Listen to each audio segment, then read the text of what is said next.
from the summit of K2 in Pakistan on the 27th of July at 10:45. We have reached the summit number 14 and we have completed all 14 8,000 meter peak in 3 months and 1 day. We are very happy to be here. Ya, begitulah ungkapan perasaan senang oleh seorang wanita yang telah mencatatkan rekor dunianya di dunia pendakian gunung tertinggi.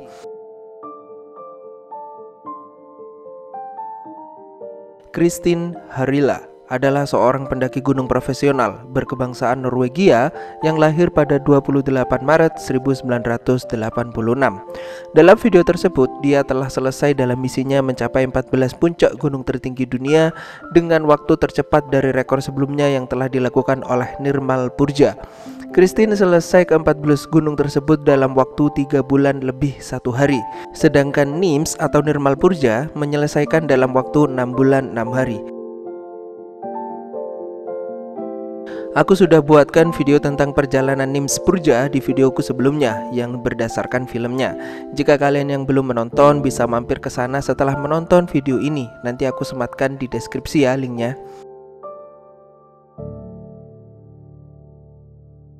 Dalam kisah pendakian Kristin Harila, ada satu kisah dalam perjalanan di gunung terakhirnya yaitu K2 yang menjadi kontroversi dalam kasus meninggalnya seorang porter asli dari Pakistan, di mana Kristin terlibat dalam kasus tersebut yang membuat netizen berkomentar dalam post Instagramnya yang sedikit menghujat atas video keberhasilannya di gunung terakhirnya yaitu K2.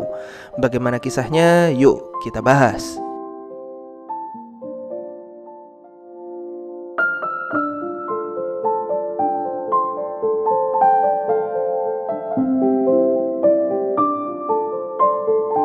Sebelumnya aku yakin kalian yang sudah terbiasa nonton video di channelku sudah pasti tahulah ya nama-nama 14 gunung tertinggi dunia itu. Namun bagi kalian yang baru di channelku gak apa-apa, aku kasih tahu di sini daripada kalian masih searching di Google. Sumpah alay gak sih?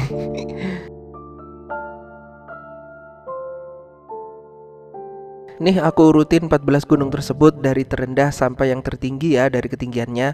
Bisa kalian baca sendiri. Yang pertama ada Gunung Shishapangma. Yang kedua ada Gunung Gasherbum 2. Yang ketiga ada Broad Peak. Yang keempat ada Gasherbum 1. Yang kelima ada Annapurna 1. Yang keenam ada Nanga Parbat. Yang ketujuh ada Manaslu. Yang kedelapan ada Dhaulagiri 1. Yang ke-9 ada Cho-Oyu, yang ke-10 ada Makalu, yang ke-11 ada Lhotse, yang ke-12 ada Kanchenjunga, yang ke-13 ada K2, dan yang terakhir pastinya paling tertinggi di dunia yang disebut pula oleh orang Tibet adalah Komolangma, yang berarti Bunda Semesta, tak lain adalah Gunung Everest. Semua gunung-gunung tersebut termasuk di pegunungan Himalaya yang terpisah letaknya di antara Pakistan, Tiongkok, dan Nepal. Terus kenapa dibatasin hanya 14 saja? Jawabannya adalah karena hanya 14 gunung tersebut yang memiliki ketinggian di atas 8.000 meter. Selain mereka ketinggiannya di bawah 8.000-an meter. Oke, sampai sini bagi kalian yang baru tahu semoga bisa dipahami ya. Oke, kembali ke kisah Kristin Harila. Dia yang berumur 16 tahun adalah pemain ski yang berbakat di kalangan kompetisi. Bakatnya turun dari seorang ayahnya yang juga pemain ski. Banyak kejuaraan yang mewakilkan negaranya dalam kompetisi di bidang olahraga tersebut. Kristin mendaki pertama kali di tahun 2015 di Gunung Kilimanjaro yang terletak di Tanzania dengan ketinggian 5.895 meter di atas permukaan laut. Dari tahun inilah Kris memfokuskan dirinya untuk mendaki di pegunungan Himalaya di sepanjang tahun sampai dia mendapatkan rekornya ini. Kristin juga beberapa kali mendapatkan rekor dunia. Contohnya tercatat di tahun 2021 pada 23 Mei dia summit puncak Everest dan Lhotse hanya dengan 12 jam. Di tahun 2022 pada 22 Mei dia mendaki di gunung yang sama yaitu Everest dan Lhotse dengan rekor baru yaitu summit di puncaknya dengan waktu 9 jam 5 menit saja.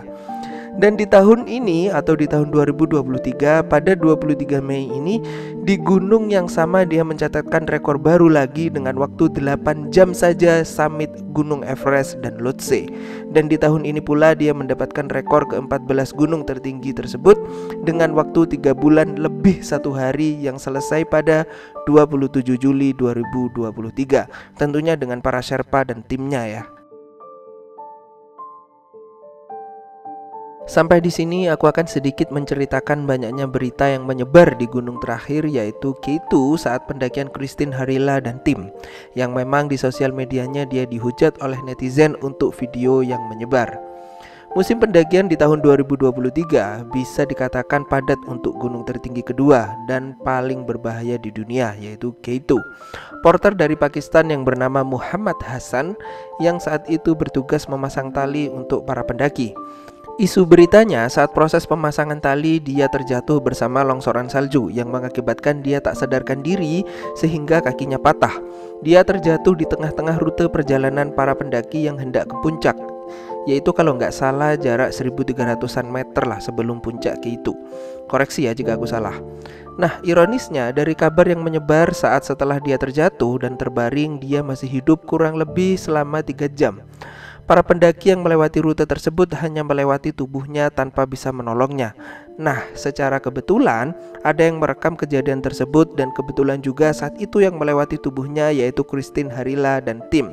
Dari rekaman tersebut, Christine Harila mendapatkan komentar negatif di postingan Instagramnya saat dia merayakan summit di puncak K2. Di sana netizen berkomentar akan tidak adanya rasa kemanusiaan dan pertolongan yang hanya melewati tubuh seorang porter yang sedang sekarat dan butuh pertolongan. Aku sih sempat baca komentar-komentar di video tersebut, namun aku lupa nggak aku screenshot untuk bisa ditampilkan di sini. Ya aku kira nggak akan dinonaktifkan. Namun ternyata sampai saat ini komentarnya untuk video tersebut sudah dinonaktifkan oleh dirinya sendiri.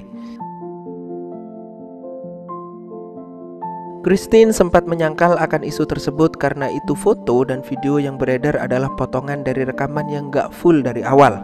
Karena menurut Christine dalam postingannya dan wawancaranya ia mengatakan bahwa hujatan oleh netizen atas dugaan tersebut tidak benar adanya karena mereka, maksudnya Christine dan tim, sempat memberikan pertolongan dan berhenti sejenak beberapa jam. Namun apa yang bisa diperbuat di gunung ini untuk bisa menolongnya? Dia juga mengatakan bahwa yang melewati tubuhnya bukan hanya dia saja, namun banyak pendaki dari tim lainnya melakukan hal yang sama dengan ambisi yang sama untuk mencapai puncak K2. Namun mengapa hanya dirinya yang mendapat hujatan tersebut?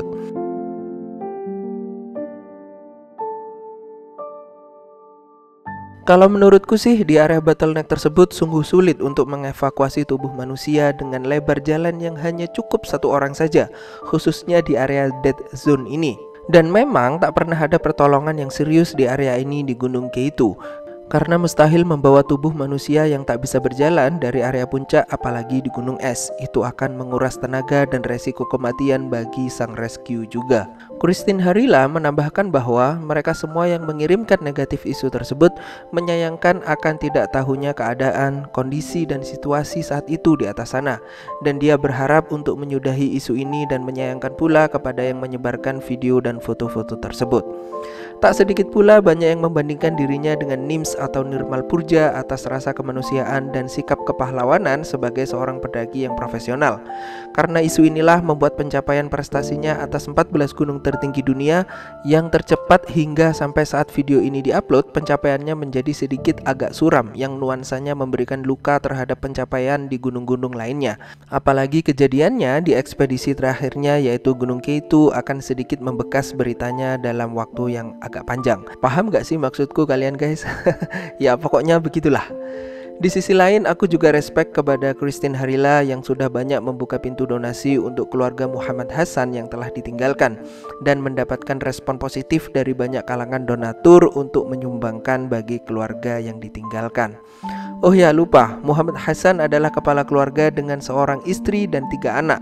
Dia adalah seorang karyawan untuk ekspedisi ini yang menjadi porter di bawah naungan agen perjalanan pendakian Gunung Himalaya. Dan dia bertugas untuk menjadi porter dan membantu memasang tali untuk para pengunjung bisa mencapai puncak. Dan isunya dia dibayar 20 dolar US atau kalau dirupiahin sekarang sekitar 300 ribuan lah per hari untuk tugas ini. Per hari loh ya.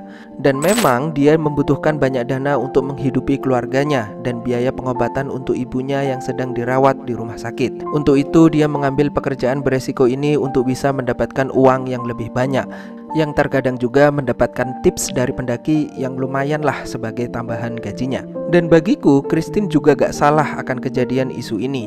Aku tetap respect dengan apa yang telah dia capai dengan banyak pengorbanan. Dia tetap pendaki profesional yang memiliki bakat dan pantang menyerah untuk mencapai sesuatu.